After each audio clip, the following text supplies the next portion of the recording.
Do you think that's the end of it with the illnesses? Do you think that Danny was the last, and hopefully it's gone now? Yeah, I don't know.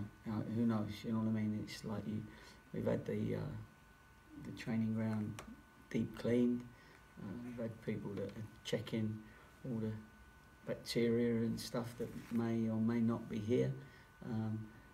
Obviously, outside of this training ground, there's people with bugs and flu and colds at this time anyway.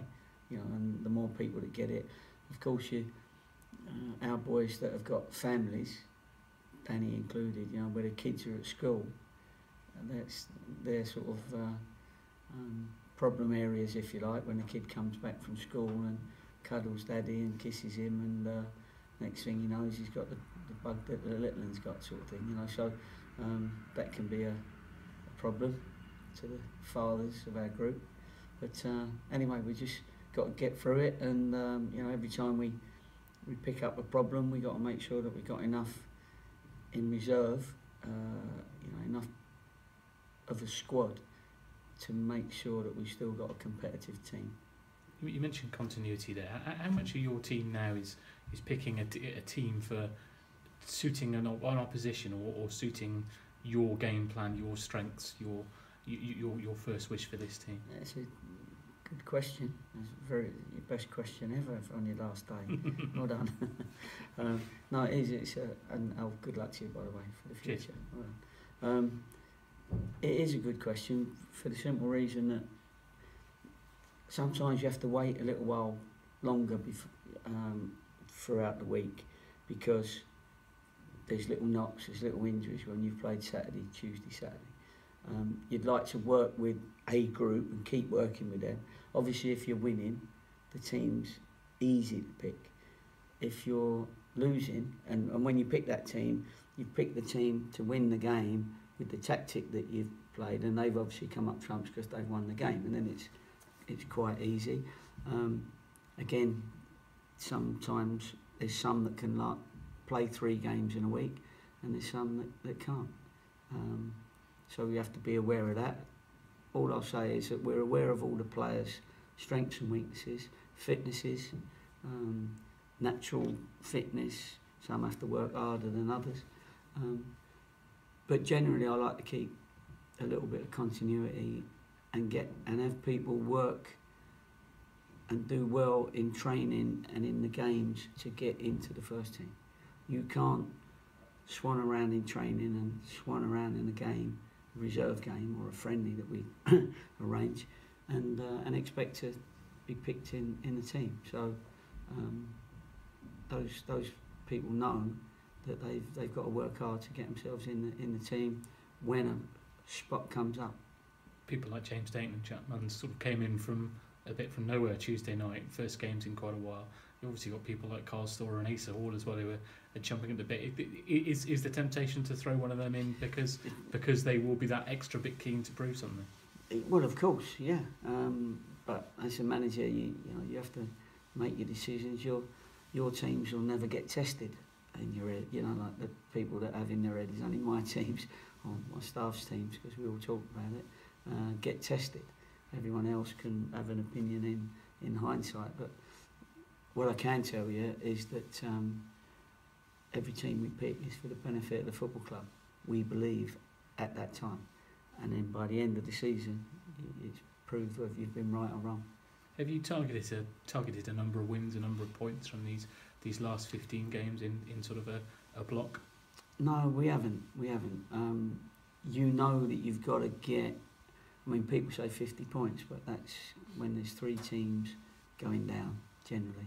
So no, we haven't. We've just got to pick up as many points as we can early.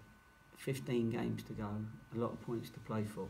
We can't tell whether we're going to beat Luton away or draw with Newport at home at the moment, because that's been our result. So you can't pick out teams and say, well, we've got to win that one, because we've beaten a top team and we've drawn and lost to teams that are a little bit lower.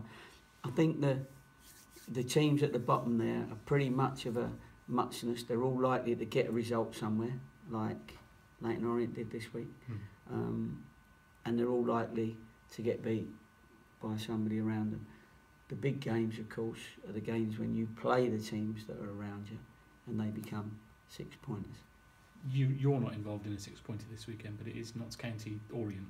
Yeah, so, that's so, right. so there's going to be a team drops points there. Yeah. Is it therefore more important, especially with Orient next week, to go on into that with a bit of a cushion if you can build it up? Again, like you're stating the obvious, that of course we've looked at that, and you're right, that is the 6 pointer. We've got to make sure we win our games that are not 6 pointers necessarily with that particular team. Well, that'd be nice to try and get enough points to overtake Yeovil by the end of the season, because even though I love the club, I still like to end up above them, and the management team, I like them, but still like to get more points than them. So we got to get as many points as we can, as early as we can, so that it's not left to the last sort of 2 or 3 games with the last 2 or 3 teams. We've got to make sure that we've got a few teams below us. Put you in a situation with you're a goal up with a minute to go. The last 2 games you conceded at home late goals.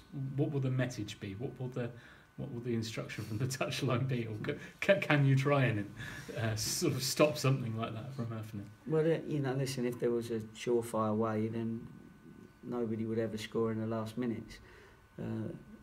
You just have to defend well, and you have to concentrate for 96 minutes now. The game's never 90 minutes.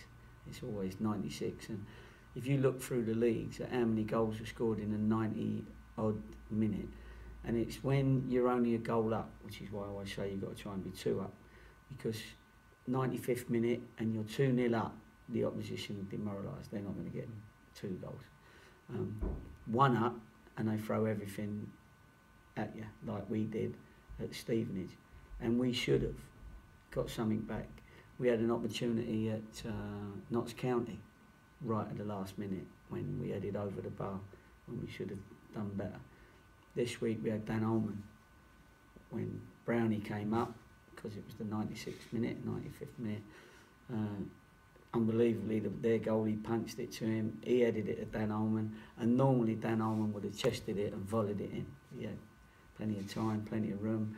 That's the person I would want there for my life in that position, but unfortunately on this occasion he decided to head it and it petered out. So that's what happens. And if when a team's only 1 goal down, then they throw everything late on, and sometimes it comes off. A lot of times it comes off. Cheers. No problem.